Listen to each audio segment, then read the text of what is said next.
Hello, Mr. Friendship International Philippines Hmm. 2026 candidates. Can you introduce yourself to our viewers? Hello, my name is Renz Aldrich Mendoza, 25 years old, proudly representing Parañaque City. Mabuhay, I'm Adrian King, 26, from the province of Bataan.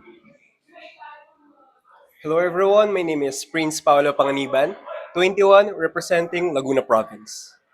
And first of all, congratulations once again for becoming our official candidates. Ano nararamdaman niyo? Sobrang saya po actually, this is my first international pageant and I'm very excited sa mga next pa po naming agenda and sa my pageant journey this international pageant. Yep, I agree, and we are also super overwhelmed with the support na natatanggap po namin with our supporters, family, and friends. And ngayon pa lamang po, lubos po kami nagpapasalamat sa inyo lahat.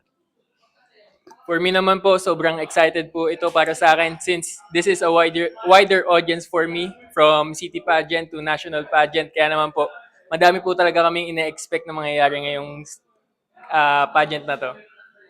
Ano ka ba ng Ginoong Paranaque? Yes po. Oo, naalala ko sa Okada kayo, no?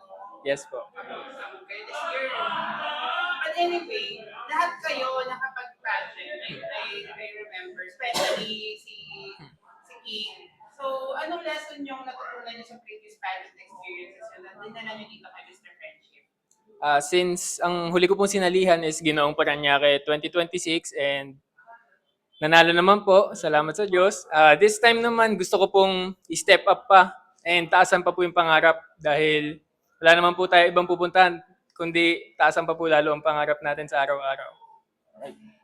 My previous was 4 years ago, and it also a national pageant. And this year, really make sure that my team and I are super ready with in terms of clothes and of course physical, mental, and of course spiritual.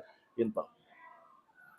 And I'm from Mr. Laguna naman po that brings me here in the Mr. Friendship International Philippines 2026 and ang masashare ko po na experience ko is sa pageant journey ko is yung pagiging introvert ko po dati and I want to spread na sa mga fellow audience or supporters ko na we must try new things so that we can explore more about ourselves.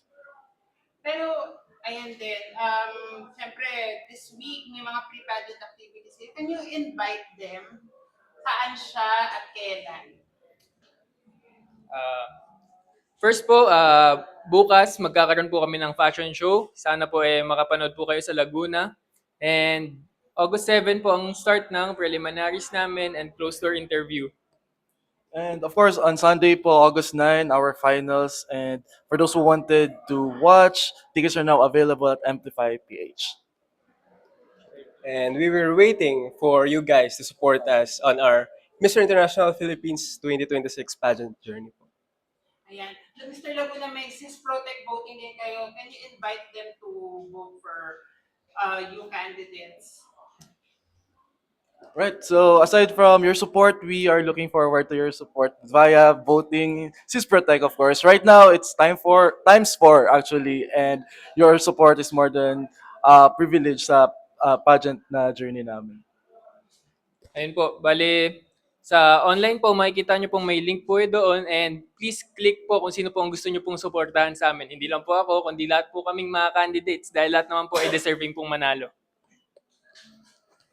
And every vote po will make us feel loved, supported. So, kung sino po yung mga gusto nyong iboto, make sure to hit Sis Protect and vote for them. Thank you so much po. Ayan. Thank you so much. And once again, our Mr. Friendship International Philippines 2026 candidates from Parañaque City, the province of Bataan, and the province of Laguna. See you on August 9 for the finals. See you po.